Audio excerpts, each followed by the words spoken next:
Ginagawa ngayon na nagsabwat ang puwersa ng Dilawan at ng Marcos ay susubukan nila ngayon sa ombudsman. At ang dahilan nga daw kaya tinalaga si Boying Remulla bilang ombudsman, para nga po makasuhan na itong si VP Sara at tuluyan ng matanggal bilang Vice President nang mawala yung pinakamalakas na kalaban ng mga Marcos sa susunod na eleksyon sa 2028. Kung meron pang 2028, dahil naniniwala ako na pag hindi pa natin pinatanggal itong Marcos Jr. ngayon, baka wala na tayong 2028 na aabutan pa.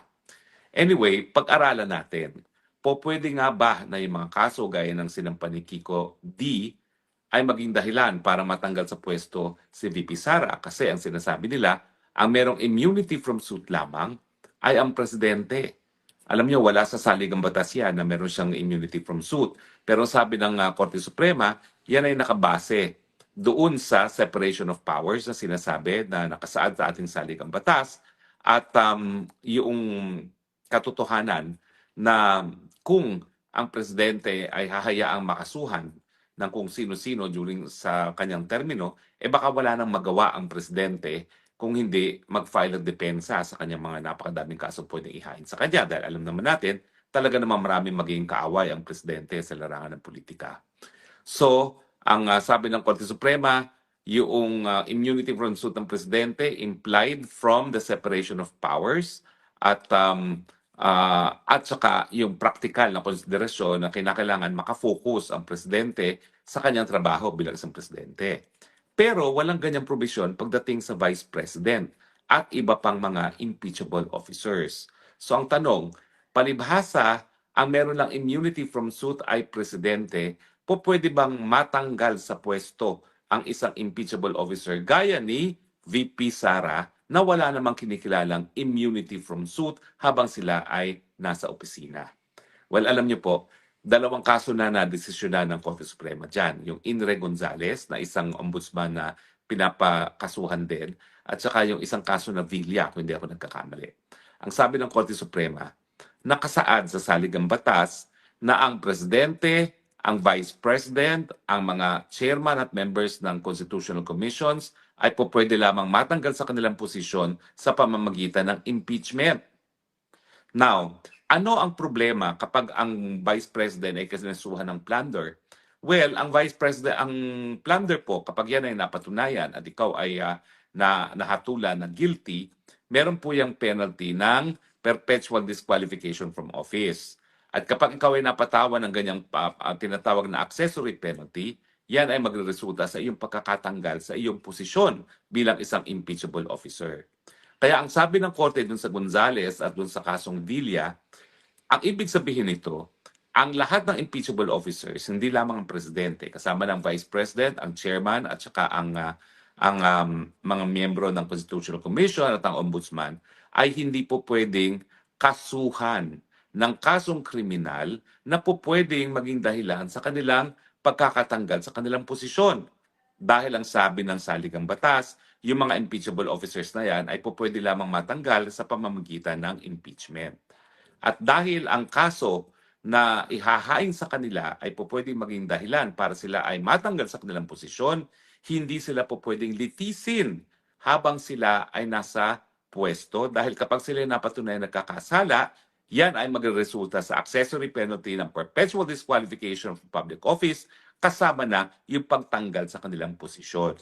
Kaya nga po, bagamat po pwedeng mag-imbestiga ang ombudsman laban hindi lamang sa vice president kundi na rin sa presidente at lahat ng mga impeachable officers kasama na ang Chief Justice, Associate Justices, Chairman, members ng Constitution Commission at ng Ombudsman, hindi sila po pwedeng magsampa ng kaso habang sila ay nakapwesto. Dahil pag napatunayan na sila nagkasala sa mga kasong ito ay magreresulta sa kanilang pagtatanggal sa pwesto at ang sabi nga ng ating saligang batas, po pwede lang silang mapatanggal sa pamamagitan ng impeachment. In other words, walang mangyayari dyan sa kasong sinampa ni Kiko D. Hindi ko nga maintindihan bakit pa siya nagpagamit sa mga loyalista na apo pa ni Cory mismo ang nagsampa ng kasong plunder laban kay Sara Duterte. Uulitin ko po ha, hindi po magkalaban sa ang mga pamilyang Aquino at Duterte. Si Tatay Digong at ang kanyang nanay na si Lola Soledad ay sumuporta po kay Tita Cory. Sila po ang naging tao ni Tita Cory noong 1986. So nasa kali po si Soledad, nasa kali po si Tatay Digong at bilang pagkita ng pagsukli ng or utang na loob sa kanila ay inappoint po ang ating Tatay Digong bilang OIC nga po ng Davao nung nakaupo na si Tita Cory. At po ay patunay na talaga magkaalyado ang pamilyang Aquino at Duterte. At itong alyansa naman po ay hindi lamang politika. Kasi si Mami Soledad naman po ay hindi politika. In fact, si Tatay Digong ng mga panahon na yun, wala rin sa politika. Siya po ay piskal. Ang nasa politika ay yung ama ni Tatay Digong na sumalangit na ng mga panahon na yon, no? Na naging governor dati ng isang Davao province. At saka naging cabinet din secretary ng parang Public Works and Highways po ata yun, kung hindi ako nagkakamali. No? So, ibig sabihin po, unang-una, hindi natin alam ba't ginawa ni Kiko yan. At hindi natin alam kung bakit ang mga dilawan ngayon ay mas pinapaboran pa ang Marcos na siyang pumatay kay Ninoy Aquino kesa sa mga Duterte. Now, nung nakipagsanib puwersa po ang Duterte sa Aquino, hindi po yan dahil labang nais nilang manatili sa politika. Kasi mga panahon nga po yun, wala pong miyembro ng Duterte family na nasa politika. Ginawa po yan ng pamilyang Duterte na makipagsanib puwersa sa Aquino dahil alam nila na si Marcos ay banta sa demokrasya ng Pilipinas. Dahil siya ay diktador, dahil siya ay kurakot, dahil siya ay mamamatay tao, nanonorture, at nagpo-enforce disappearance ng mga tao. So, ang pinaglalaban po ng Duterte nung sila ay nakipagsanib puwerso sa pamilyang Aquino ay para po sa mabuting pamamalakad ng gobyerno para salbahin ang demokrasya sa kamay na isang diktador. Hindi po yan dahil lamang sa mga personalidad. Dahil alam naman natin kung personalidad lang pag-uusapan, sino ba naman si Cory Aquino, isang housewife, no? Pero nasuportahan siya ng mamamayang Pilipino dahil nga po siya ay naging simbolo ng demokrasya. Na kapag tayo sumuporta kay Cory Aquino, sinusuportahan natin ang demokrasya para sa Pilipinas. So she literally became the figure of democracy in the Philippines. At kaya naman kinilala si Cory Aquino sa buong daigdig na sa hanggang ngayon ay hindi ko po binabaliwala. Talaga naman pong importante naging papel ni Tita Cory. Bagamat marami rin pong hindi naging masaya sa kanyang termino dahil yung korupsyon nagpatuloy sa kanyang gobyerno. At ngayon nga po hanggang ngayon, ang duda natin, itong pamilyang Aquino ay sumusuporta sa mga Marcoses dahil nga po dun sa 24 billion na inaward ng Court of Appeals as just compensation para sa Hacienda Luisita. Napakalaking halaga po yan. No? At yung 24 billion, sigurado pong pwede na magpresidente si Bam Aquino kung kanila makukuha yan sa susunod na eleksyon. So hindi po malayo na makakalaban talaga ni Sara Duterte bilang presidente kung aabot pa tayo ng 2028, walang iba ko si Bam Aquino. At si Bam Aquino, gagastusin lang niya. Miski 1/4 lang ng 24 billion, panalo na siya. Siguradong sigurado na yan. Yung mga tycoon pa, yung mga mayayaman, talagang mga Kastilaloy at mayayamang mga Chino na talagang magbibigay pa, ay baka ang war chest po niyang si Bam Aquino umabot yan ng 20 billion. Tingnan natin kung matatalo niya ang popularidad ng Sara Duterte kung siya ay meron 20 billion para ibili ng airspace para sa ads at para ipamigay sa mga lokal na mga politiko na kukuha ng boto para kay Bam Aquino. So yan po ngayon ang dahilan kung bakit nagsasanib puwersa ang Aquino at ang Marcoses. Pero ang pakiusap ko, huwag po sanang ibenta ang demokrasya para lamang sa ilang pirasong pilak ng ginto. Dahil yan naman po ang dahilan kung bakit naging bagong bayani si Ninoy Aquino, inalay ang buhay, umuwi sa Pilipinas, miski alam niya na may banta sa kanyang buhay. No? At sana nga po, tayo naman po ay bigyan ng kahalagahan ang demokrasya dahil nakita na natin na nung minsan ang talagang pinakamalaking banta sa ating demokrasya ay ang Marcos Jr. At ngayon, dahil nga sa korupsyon at lantaran ng pagnanakaw nangyayari sa administrasyon ni Marcos Jr., pinakamalaking banta na naman sa ating demokrasya ang Marcos Jr. Pero ang mabuting balita po, maski nagpagamit si Kiko D sa mga Marcoses para dito sa PR stunt na kasuhan si Inday Sara Duterte para sa plunder, wala pong mangyayari dyan. dahil nakasaad na po sa desisyon ng Korte Suprema sa Gonzales at sa Villar na hindi po pwedeng kasuhan ang impeachable officer gaya ni Vice President habang sila'y nakaposisyon dahil ito'y po pwedeng magresulta sa isang desisyon ng perpetual disqualification from public office na dahilan para malabag yung ating saligang batas na nagsasabi ang mga impeachable officers gaya ng Vice President po pwede lamang tanggalin sa pamamagitan ng impeachment. Kaya nga po, ako, sinasabi nila na kaya daw tinalaga si Boyeng Remulla bilang ombudsman ay dahil pakukulong niya si Sara Duterte for plunder.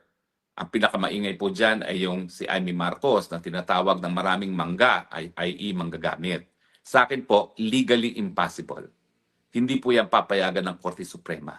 Kaya nga po ako naniniwala ako na itong si Ombudsman Boyeng Remulla may pagkakataon po para ilagay ang kanyang pangalan bilang isa sa pinakamabuting Pilipino kung gagawin niya ng tama ang kanyang katungkulang bilang ombudsman. Baka mahigitan pa niya ang pagmamahal ng tao na pinakita kay Conchita Morales kung siya ay magiging tapat sa kanyang tungkulin at tapat sa saligang batas at iwasan ang pagsampa ng kaso na alam namang niyang hindi po pwedeng isampa laban kay Sara Duterte. Kaya po ako itaga nyo sa bato. Hindi po ako isa dun sa nagsasabi na kaya tinalaga si Boyeng Remulla ay para ipakulong si Inday Sara Duterte. Una-una, legally impossible. Secondly, naku po, kamuntik tang mamatayan si Boyeng Remulla nung kailan lamang at sa tingin ko naman, iaalay niya yung natitira pa niyang buhay sa mundong ibabaw para naman po maalala siya ng taong bayan na merong pasalamat at respeto na tama ang ginawa niya sa kanyang katungkulan. Sa tingin ko po, hindi mangyayari na si Boyeng Remulla ang magiging dahilan para maaresto si BP Sara dahil imposible nga po yan dahil meron na pong desisyon ang Korte Suprema tungkol dyan at malinaw ang lengguwahe ng ating saligang batas. Pwede lamang mapatanggal sa pwesto ang isang Vice President sa pamamagitan ng impeachment. So hindi ako magtataka kung sila'y bubuhayin nila impeachment sa Pebrero, pero wala na po yung mangyayari. Kasi yung mga politiko na kinakailangan bumoto para sa impeachment sa Kamara, magaling po ang pulso ng bayan dyan, pulso sa publiko.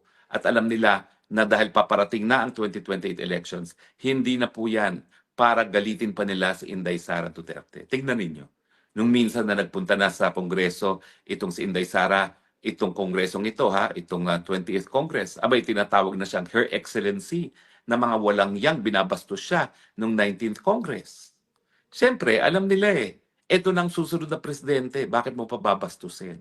Magaling pong pulso ng mga politiko pagdating sa politika. Kaya asahan ninyo, wala na pong mangyayari dyan sa impeachment na yan. Bukod pa sa katunayan na bangkarote na pong gobyerno at wala nang gagamitin si Marcos Jr. na bala para bilhin ang mga lagdana naman ng mga kongresista.